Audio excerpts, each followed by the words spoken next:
ஆச்சி கொழுக்கட்டை மாவு வந்தாச்சு. ஆச்சி கொழுக்கட்டை மாவிற்கு கொழுக்கட்டை அச்சை கேட்டு வாங்குங்கள்.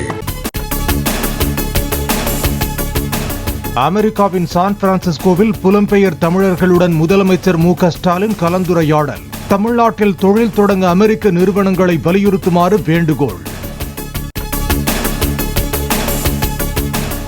400 கோடி ரூபாய் மதிப்பில் செங்கல்பட்டில் புதிய தொழிற்சாலை அமைக்க ஓமியம் நிறுவனத்துடன் புரிந்துணர்வு ஒப்பந்தம். அமெரிக்காவின் சான் பிரான்சிஸ்கோவில் முதலமைச்சர் மு.க. ஸ்டாலின் முன்னிலையில் ஒப்பந்தம் கையெழுத்தானது. விடுதலை போராட்ட வீரர் பூலித்தேவனின் பிறந்த நாளை ஒட்டி தென்காசி மாவட்டம் நெல்கட்டும் செவலில் அவரது சிலைக்கு அரசு சார்பில் மரியாதை. சேலம் நெடுஞ்சாலை நகர் இல்லத்தில் பூலித்தேவனின் திருவுருவப் படத்திற்கு எடப்பாடி பழனிசாமி மரியாதை. மலையாள திரைத்துறை பாலியல் புகார் தொடர்பான ஹேமா கமிட்டி பற்றி தமக்கு எதுவும் தெரியாது என நடிகர் ரஜினிகாந்த் கருத்து. சென்னை ஃபார்முலா 4 கார் பந்தயத்திற்கு வாழ்த்துக்கள் என்றும் பேட்டி. திரையுலகுக்கும் ஹேமா கமிட்டி அமைக்க சொல்லி நிறைய பேர் வலியுறுத்துறாங்க. ஹேமா கமிட்டி மலையாளம் எனக்கு தெரியாதுங்க, அதை பத்தி தெரியாது, சாரி. கார் பந்தயம் நடைபெறுது, எப்படி பாக்குறீங்க இது? வாழ்த்துக்கள்.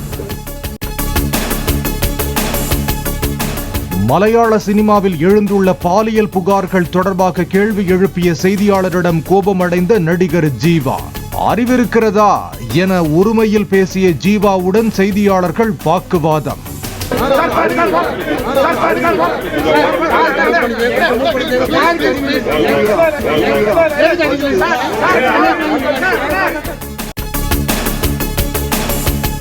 கோவை மாவட்டம் வால்பாறையில் உள்ள அரசு கலை மற்றும் அறிவியல் கல்லூரியில் மாணவிகளுக்கு பாலியல் தொல்லை என புகார். தற்காலிக உதவி பேராசிரியர்கள் உள்ளிட்ட 4 பேர் கைது. கோடிக்கணக்கில் முதலீடு வருகிறது என்றால் தமிழ்நாட்டிற்கு இவ்வளவு கடன் வந்தது எப்படி என சீமான் கேள்வி. வெளிநாட்டு முதலீடுகள் மூலம் யாருக்கு வேலைவாய்ப்பு கிடைத்தது என்றும் வினா. சென்னை வேளச்சேரியில் 4வது வாரமாக களை கட்டிய ஹாப்பி ஸ்ட்ரீட் நிகழ்ச்சி. குழந்தைகள் முதல் முதியோர் வரை ஏராளமானோர் ஒன்று கூடி உற்சாக நடனம். தமிழகத்தில் ஓரிரு இடங்களில் இன்று இடி மின்னலுடன் கூடிய லேசானது முதல் மிதமான மழை பெய்ய வாய்ப்பு.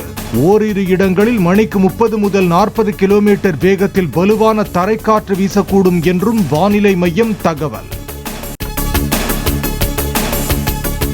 ஆந்திராவின் விஜயவாடாவில் கனமழையால் ஏற்பட்ட வெள்ளத்தில் அடித்துச் செல்லப்பட்ட நபர்கள். பெருக்கெடுத்து ஓடும் தண்ணீரில் சிக்கியவர்களை கயிறு கட்டி பத்திரமாக மீட்ட மீட்புப் படையினர். தொடர் கனமழையால் கடல் போல் காட்சியளிக்கும் ஆந்திராவின் புலிசிந்தலா அணை நீர் நிரம்பி காணப்படும் நிலையில் கரையோர மக்களுக்கு வெள்ள அபாய எச்சரிக்கை. மலையாள நடிகர் ஜெயசூர்யா மீதான தமது பாலியல் குற்றச்சாட்டு உண்மையானது என்று நடிகை உறுதி. ஆதாரமின்றி தம்மீது குற்றம் சாட்டுவோர் மீது சட்டப்படி நடவடிக்கை எடுக்கப் போவதாக ஜெயசூர்யா அறிக்கை வெளியிட்ட நிலையில் பதில். பாலியல் புகாரில் சிக்கிய மலையாள நடிகரும் சிபிஎம் எம்எல்ஏவுமான முகேஷின் அலுவலகத்தை முற்றுகையிட்டு போராட்டத்தில் ஈடுபட்ட இளைஞர் காங்கிரசார்.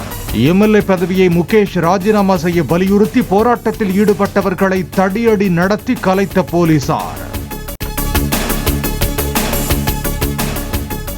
நடிகைகளின் பாலியல் புகார் தொடர்பான ஹேமா கமிட்டியின் அறிக்கையை வரவேற்பதாகவும் அதன் பரிந்துரைகளை அமல்படுத்த வேண்டும் என்றும் நடிகர் மம்முட்டி கருத்து.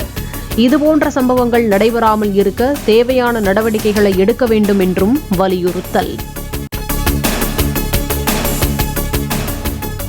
பெங்களூருவில் படுக்கை வசதிகளுடன் கூடிய வந்தே பாரத் ரயிலை ஆய்வு செய்தார் ரயில்வே அமைச்சர் அஸ்வினி வைஷ்ணவ். அடுத்த 3 மாதங்களில் பொதுமக்களின் பயன்பாட்டிற்கு வரும் என எதிர்பார்ப்பதாக பேட்டி. காஷ்மீர் சட்டப்பேரவை தேர்தலை முன்னிட்டு ராம்நகர், உதம்பூர் பகுதிகளில் குதிரை சவாரி சென்று வாக்காளர் விழிப்புணர்வு பேரணி. விழிப்புணர்வு வாசகங்கள் அடங்கிய பதாகைகளை ஏந்தியபடி பேரணியாக சென்ற பள்ளி மாணவர்கள், தன்னார்வலர்கள். பாரிஸ் பாராலிம்பிக் ட்ரைலத்தான் போட்டிகள் ஒத்திவைப்பு. கனமழையால் செயின் ஆற்றில் கழிவுநீர் கலந்து தண்ணீரின் தரம் கெட்டுப்போனதால் நடவடிக்கை. ஆச்சி கொழுக்கட்டை மாவு வந்தாச்சு. ஆச்சி கொழுக்கட்டை மாவிற்கு கொழுக்கட்டை அச்சை கேட்டு வாங்குங்கள்.